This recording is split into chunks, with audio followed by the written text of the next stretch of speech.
चटर्जी के अस्पताल में भर्ती होने के समय को हिरासत में नहीं माना जाना चाहिए। वही बात जो थोड़ी देर पहले दीपेश हम तक पहुंचा रहे थे यहां पर कि चूंकि 2 दिनों की जो रिमांड है वो दरअसल ईडी को मिली थी, लेकिन इन 2 दिनों में आप देखिए कि आज वो पहला दिन था जब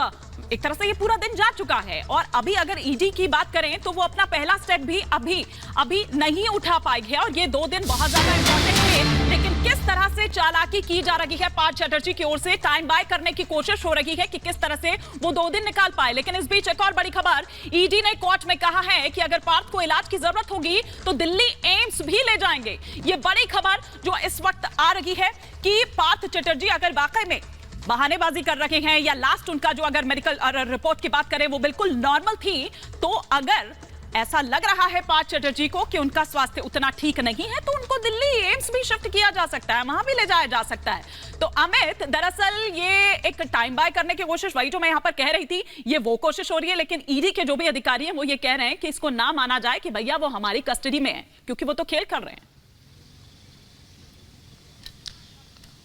देखिए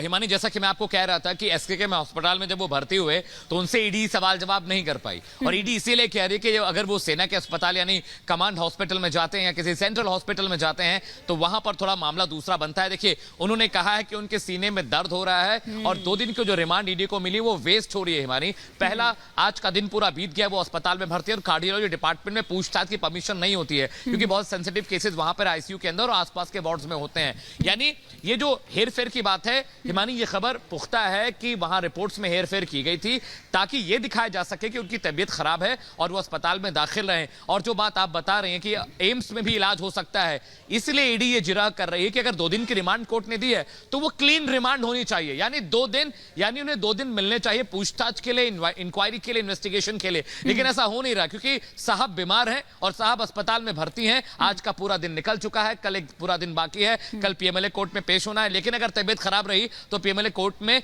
पार्थ चैटर्जी पेश नहीं हो पाएंगे। ईडी का तर्क बिल्कुल सही है मानी, कोर्ट के ऑर्डर के हिसाब से 2 दिन की रिमांड मिलनी चाहिए थी, लेकिन 2 दिन की रिमांड नहीं मिली और इसीलिए 2 बार मेडिकल इसलिए कराया जाता है मानी ताकि अगर पहली बार में कोई शक या शुबा रह गया हो तो दूसरी रिपोर्ट में वो क्लियर हो जाए। पहली रिपोर्ट में पार्थ चैटर्जी बिल्कुल स्वस्थ थे और दूसरी रिपोर्ट जब आई तो तबियत खराब हो गई। इसीलिए आज जो दोबारा आप देखेंगे एक और रिपोर्ट आज आई है जो अर्पिता मुखर्जी, उनकी 2 बार टेस्ट कराया गया, कल भी टेस्ट हुआ, आज भी टेस्ट हुआ। बिल्कुल अमित, वहां पर भी अपना रॉब जो है, रुतबा जो है वो दिखाने की कहीं ना कहीं कोशिश हो रही है। तो ये देखना होगा कि कब तक आखिर बच पाएंगे पार्थ चटर्जी, ये भी देखने वाली यहाँ पर बात होगी। आप बने रहिए हमारे साथ, लेकिन इस बीच हमारे साथ जो दर्शक अभी जुड़े हैं, जरा एक रिपोर्ट हम उनको दिखाते हैं, फिर तमाम खास मेहमान हमारे साथ जुड़ेंगे, उनसे करेंगे इस पर चर्चा की शुरुआत।